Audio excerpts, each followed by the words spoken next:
it's Kimberly with Knit for Brains. Thanks so much for joining me. Today, we're going to be talking about the basket weave stitch.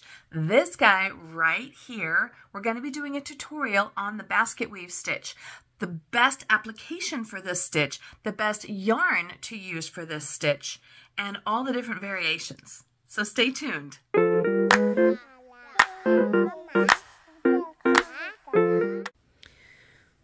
So today we're going to do the basket weave stitch. This is a larger basket weave. What I love about this stitch is there's so much variation to it, and it looks so much more complicated than it really is.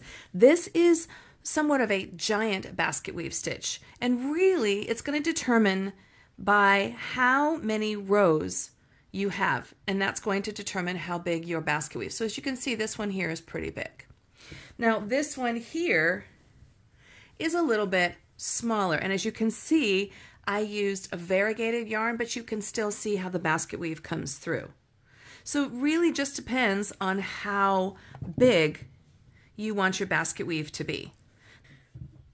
So to start with, the size of your basket weave is going to be determined by your starting chain. So for instance, this is a large basket weave.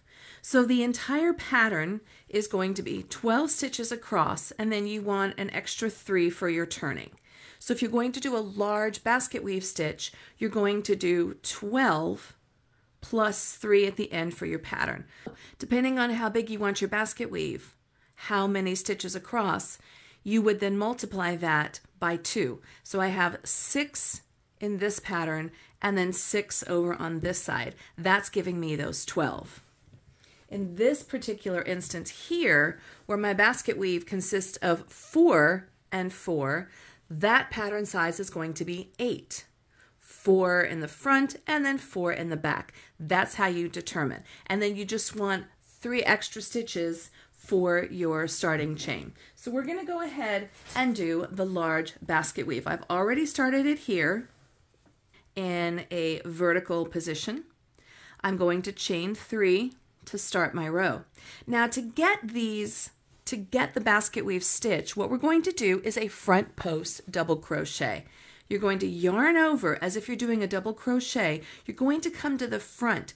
So this here is considered your post. You're going to yarn over, pull through. Now you've got your 3 stitches and you just completed as a normal double crochet. The top of the stitch here, this is the anatomy of your stitch. This is your stitch. So the front, this is your front post or your front stitch. This is your back stitch.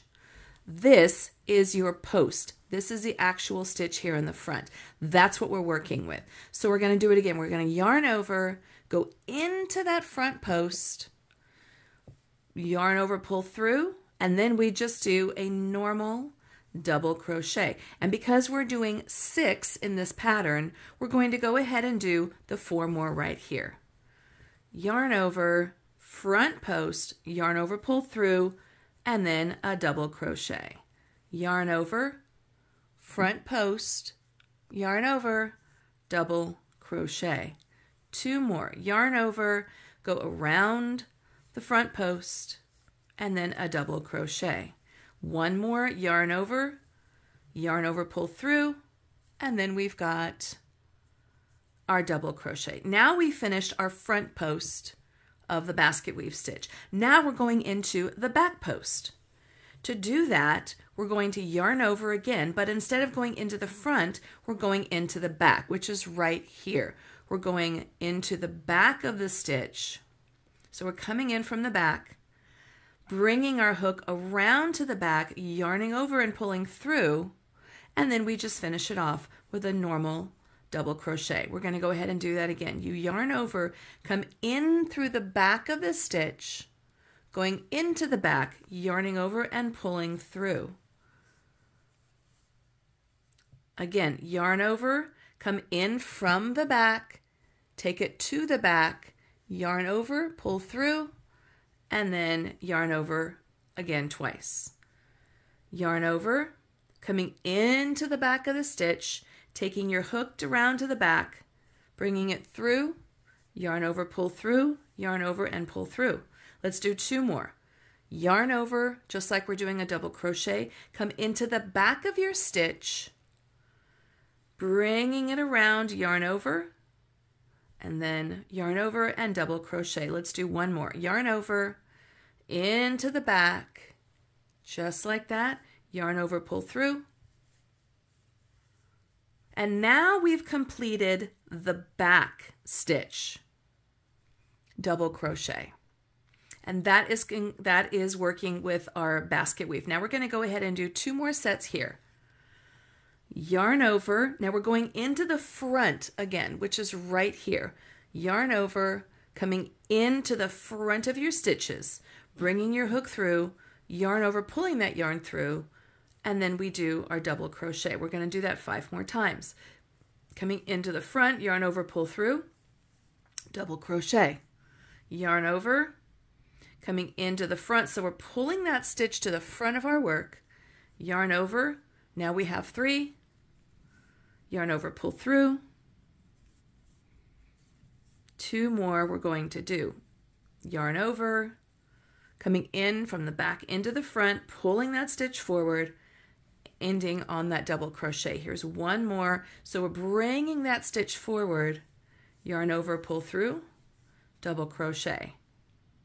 Now we've completed our next basket weave. Now we're going to go into the back once again, which the stitch is hiding right here.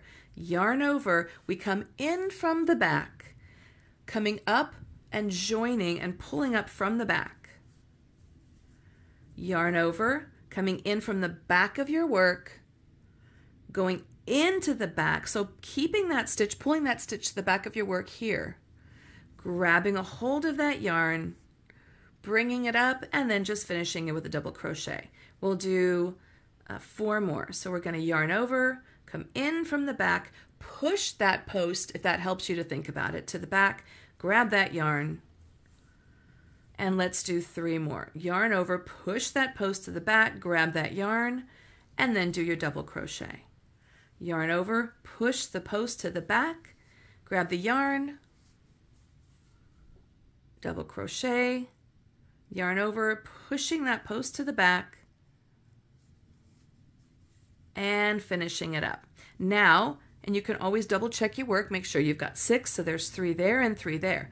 We're going to chain 3 because that is going to act as our double crochet, and we're going to turn our work. Now you can see how those back post double crochets are now showing up on the front, and the front post that you did are now showing up here on the back. So that is your basket weave. Once again, this is my large basket weave, and it's going to determine the size of your basket weave is determined by the number of front post and back post double crochets that you do. On my large basket weave, I'm doing 6 front posts and 6 back posts.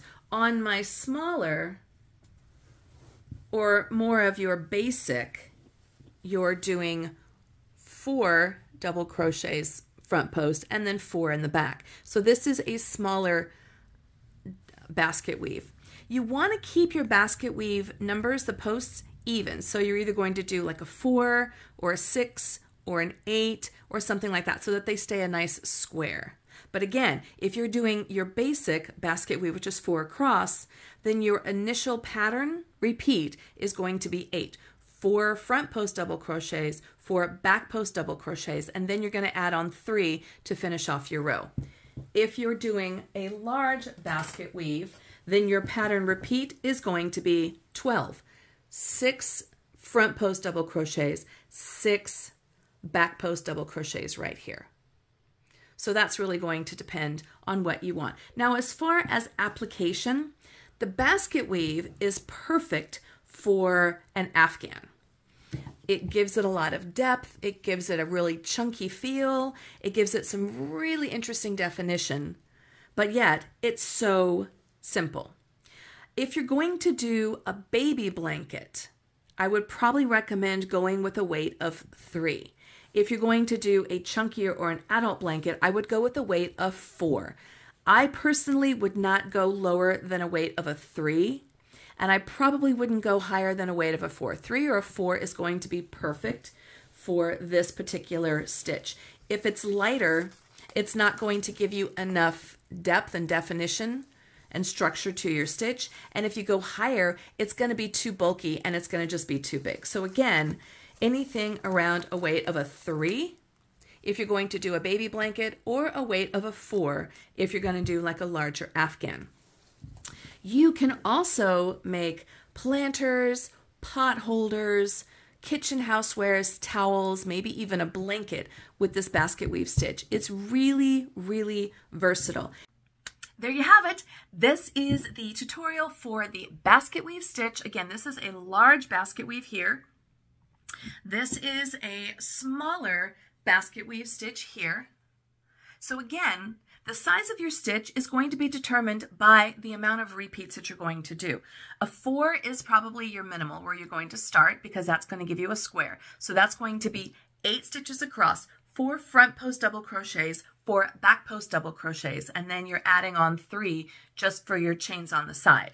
Okay, if you're going to do a large basket weave stitch like I've done here, you're going to do 6 front post double crochets, 6 back post double crochets for a total of 12 in the pattern repeat.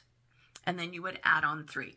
4 or 6 is probably going to be the perfect number. If you get any bigger than that, it's just going to be too big and you're really going to miss the definition of the stitch. So either an 8 repeat or a 12 repeat, giving you that stitch definition of either 6 double crochets or the 4 double crochets is what you're going to want. Remember, you want to use this weight of a 3 or a 4 in your yarns, and this is perfect for blankets, maybe a scarf if you want to do it. I would do it more blankets, Afghans, baby blankets, towels, houseware items, washcloths, planters, bottle holders, different things like that. Thanks so much for watching. This is Kimberly with Knit for Brains, and this is the tutorial on the basket weave stitch. Stay tuned. Make sure you hit that notification bell so you get to see all of my videos as they come up. Thanks so much for watching, and as always, I'll see you soon.